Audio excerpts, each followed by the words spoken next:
Hello friends, మనకి situations వచ్చేసి లైఫ్లో ఎక్కువగా స్ట్రెస్, యాంగ్జైటీ అనేది కామన్గా ఉంటుంది. ఎవరు చూస్తేనే నాకు కోపం ఎక్కువగా వస్తుంది, అన్నెసరీ థాట్స్ ప్రాసెస్ వస్తుంది, మళ్ళీ నిద్ర బాగా వచ్చేది. ఇట్లా సిచ్యువేషన్లో మనకి ఒక అక్యుప్రెషర్ పాయింట్ ఉన్నది. సో దిస్ ఇస్ ద అగ్ని చక్ర కూడా చెప్తాము. అట్లా ఈ exactly midway between the two eyebrows, ఈ ఐబ్రోస్ ఉన్నది. ఈ సెంటర్ ఆఫ్ ది ఐబ్రో వచ్చేసి బింది ఎక్కడ మనం పెడతామో ఆ పర్టికులర్ రీజియన్లో వచ్చేసి మనం యాక్టివేట్ చేసేటప్పుడు క్లాక్ వైజ్ డైరెక్షన్లో యాక్టివేట్ చేయండి. అప్పుడు చేసేటప్పుడు ఒక third I pineal gland, pituitary gland activate అవుతుంది. అప్పుడు అయ్యేటప్పుడు it is the master gland for the entire body వచ్చేసి పిట్యూటరీ గ్లాండ్.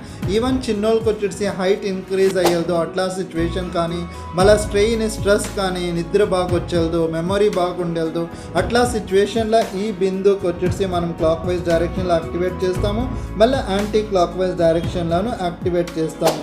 ప్రతిరోజు 2 minutes కోసం మనము ఇట్లా యాక్టివేట్ చేస్తూ ఉంటే కనుక ఖండితంగా వచ్చేసి మనం స్ట్రెస్ కానీ, యాంగ్జైటీ కానీ, మెమొరీ కానీ, ఒక కాన్షియస్నెస్ వచ్చేసి ఎక్కువగా అవుతుంది, ఒక ఇంటెలెక్చువాలిటీ ఎక్కువగా అవుతుంది, మళ్ళీ విజన్ రిలేటెడ్ ప్రాబ్లం కూడా దీంట్లో తగ్గుతుంది. మళ్ళీ చిన్నోళ్ళకి వచ్చేసి ఒకతర ఎపిలెప్టిక్ ఫిట్స్, మళ్ళీ ఒక ద కన్వల్షన్స్ మాదిరిగా వచ్చేటప్పుడు కూడా మనం ఈ పాయింట్ యాక్టివేట్ చేసేటప్పుడు ఇది బ్రెయిన్కి యాక్టివేట్ అవుతుందన్నమాట.